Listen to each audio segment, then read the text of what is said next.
Hello everyone. 17 अगस्त के third shift के कुछ मैथ के अच्छे क्वेश्चन मुझे मिले हैं, उन सभी का एक एक करके डिस्कशन करते हैं। चलिए आज का वीडियो शुरू करते हैं। सबसे पहले क्वेश्चन की बात करें तो सबसे पहला क्वेश्चन कुछ इस प्रकार से दिया हुआ था कि एक मीनार के दोनों तरफ दो बिंदु से मीनार का उन्नयन कोण 30 डिग्री और 60 डिग्री है। तो दोनों बिंदु के बीच की दूरी यदि 54 सेंटीमीटर जैसा कि यहाँ आप देख पा रहे होंगे फिगर में, ये बीच में मान लीजिए मीनार है और दोनों तरफ यहाँ से इसका ये अगर मान लीजिए 30 डिग्री है और ये 60 डिग्री तो कह रहा है, और दोनों के बीच का दूरी 54 मीटर है। तो मान लेते हैं दोनों के बीच का दूरी 54 मीटर है। हम जानते हैं कि 30 डिग्री के सामने का कोण 1 होता है, और अगर ये 60 डिग्री होगा, ये 30 ये 60, तो 60 डिग्री के सामने का कोण √3 और ये अगर 60 डिग्री है तो ये √3 होगा, और ये 30 हो जाएगा तो ये 30 के सामने के इतना दूर डिस्टेंस 1 हो गया मान लीजिए। तो ये दोनों अलग अलग नहीं हो सकता, इसलिए इसको √3 से मल्टीप्लाई करना होगा तो दोनों बराबर हो जाएगा। ये √3 हो जाएगा तो इसमें भी √3 से मल्टीप्लाई करना होगा, तो √3 × √3 = 3। मतलब ये डिस्टेंस हो गया 3 और ये डिस्टेंस तो 1 पहले से है। तो 3 और 1 4 का वैल्यू हमें 54 दिया हुआ है, मतलब 54 दिया हुआ है 4 का वैल्यू। और हमसे पूछा गया है मीनार की ऊंचाई। मीनार की ऊंचाई √3 है, तो यहाँ √3 कर देंगे, 2 से इसको काटेंगे तो 27, ये 2 से 2 हो गया। अब 2 से इसमें भाग देंगे तो हो जाएगा 13.5 √3, जो कि ऑप्शन में दिया हुआ था, और यही इसका आंसर हो जाता है। अगला क्वेश्चन की बात करते हैं। अगला क्वेश्चन भी हाइट एंड डिस्टेंस का ही है। इसमें दिया हुआ है एक इमारत का एक खंभे के शीर्ष और पाद से उन्नयन कोण 30 डिग्री और 60 डिग्री। जैसे ये एक मान लीजिए आपका खंभा है और ये इमारत, कह रहा है कि उन्नयन कोण 30 डिग्री और 60 डिग्री है। यहाँ मान लीजिए ये एक खंभे के शीर्ष और पाद से उन्नयन कोण 30 डिग्री और 60 डिग्री है। तो इसके शीर्ष से मान लीजिए ये कोण 30 डिग्री है और ये कोण 60 डिग्री है। तो 30 डिग्री के सामने का एंगल 1, फिर यहाँ से ये 60 हो जाएगा तो ये हो जाएगा √3 और ये टोटल का वैल्यू आपको वहाँ दिया हुआ था 75 मीटर। ये इतना दूर का डिस्टेंस 75 मीटर। तो 30 डिग्री के सामने का कोण 1 कोण, 60 डिग्री के सामने का √3। और अगर इस बार अब एक बार चलते हैं इस वाले ट्रेंगल में, यहाँ से इसमें 60 डिग्री के सामने का कोण हो जाता √3 और ये इस बार 30 डिग्री तो 1 हो जाता। फिर ये दोनों यहाँ अलग अलग हो गया, जो कि नहीं हो सकता, तो इसमें √3 से मल्टीप्लाई करिए तो यहाँ भी √3 से करना पड़ेगा, तो ये 3 हो जाएगा।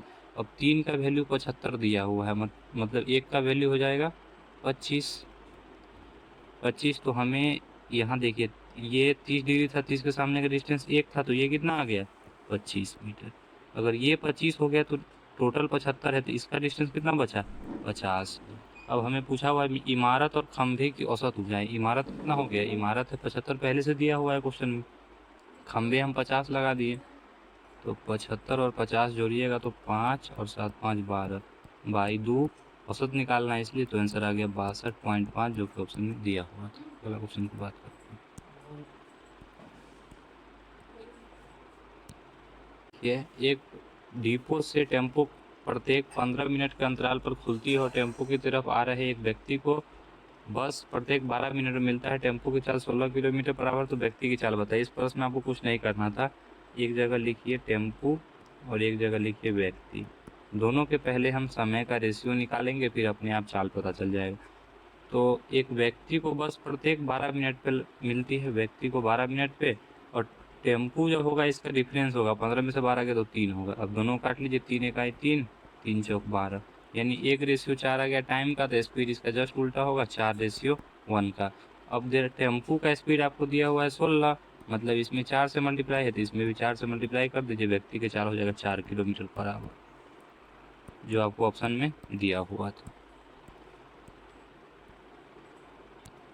अगला क्वेश्चन की बात करें तो एक वृत्त का त्रिज्या दिया हुआ है 54 सेंटीमीटर और त्रिज्याखंड का क्षेत्रफल है 405 पाई। इसका एरिया दिया हुआ है 405 पाई।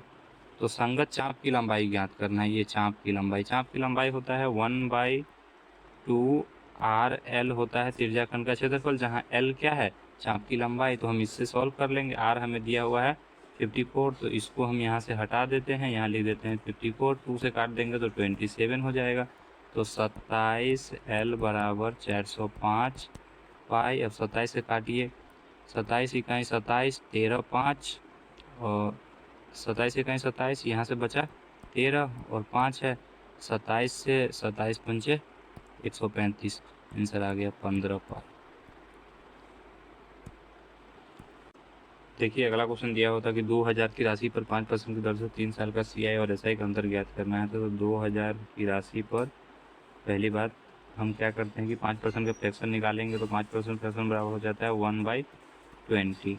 तो 20 की राशि 3 साल है तो 3 बार करना होगा, तो 20 गुने 20 गुने 20 बराबर हो जाएगा 8000 और 21 गुने 21 बराबर 21 से क्यों 9261। मतलब यहाँ से ये अगर 8000 की राशि होती तो 1261 रुपया हमें CI मिलता, और अगर 8000 पे हम SI निकाले तो 8000 गुने 3 बचे 15/100, 20 से 2 जीरो का 15 120, 1200 मिल रहा है। अगर 8000 राशि होता तो हमें 61 रुपया CI माइनस SI आता, क्योंकि CI 1261 आया है और SI 1200 है। हमें पूछ रहा था 2000 पे, तो 2000 इसका क्या है, 8000 का 1/4 है, 4 से मल्टीप्लाई कर दिए, 4 से 15 टाइम कट गया और 1 बजा तो 0.25, 15.25 ऑप्शन में भी था, यही इसका आंसर हो जाएगा। अगले क्वेश्चन की बात करें तो 1200 की राशि पर 6% मासिक ब्याज दर से 1 वर्ष का ब्याज पूछा गया था। तो पहली बात कि 1200 से 6% मासिक ब्याज दर पर है, तो पहले 1 माह का निकाल लेते हैं, 2200 करते हैं, तो 2020 और 12 चौक 72 हो जाएगा। और ये 1 वर्ष का पूछा गया था, तो फिर 12 से मल्टीप्लाई 12 दूनी 24 का 4, मेरे पास कैरी बचा 2, 12 से 84 और 2 86, 864 रुपया इसका आंसर हो जाता है। अगला क्वेश्चन है, दो समांतर पटरी पर 2 ट्रेन विपरीत दिशा में आ रही है। मान लीजिए एक ट्रेन इधर जा रही है और एक ट्रेन इधर से इधर आ रही है। दोनों ट्रेन के बीच की दूरी 2 किलोमीटर है, मतलब पहले से 2000 मीटर इसका डिस्टेंस दिया हुआ है, और लंबाई क्रम से 350 और 650 है, मतलब 1000 मीटर यहाँ भी लंबाई हो गया। एक दूसरे को पार करने में कितना समय लगेगा?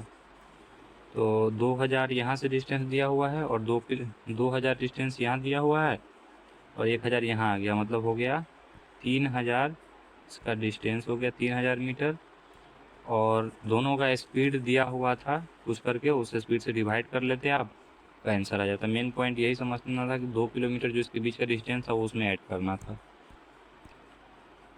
अगले प्रश्न की बात करें तो 18000 की राशि 20% CI अर्धवार्षिक संयोजित पर 1 साल का मिश्रधन क्या होगा ये ज्ञात करना था। तो 20% की राशि को अगर अर्धवार्षिक करेंगे तो 10% हो जाएगा, और 1 साल का करेंगे तो 6 माह का 2 हो जाएगा, तो 10 का स्क्वायर 100 और 11 का स्क्वायर 121। 10 से इसको काटेंगे 2 जीरो से 2 जीरो कैंसिल हो जाएगा, 180 गुने 121 करना था, क्योंकि मिश्रधन निकलता है। 18 का 18 का 8, 1 बचा, 18 36 का 7 3 बचा, और 18 का 3 21, 21780 इसका आंसर हो जाता है। हो गया ख़त्म। मिलते हैं अगले वीडियो में, बाय बाय।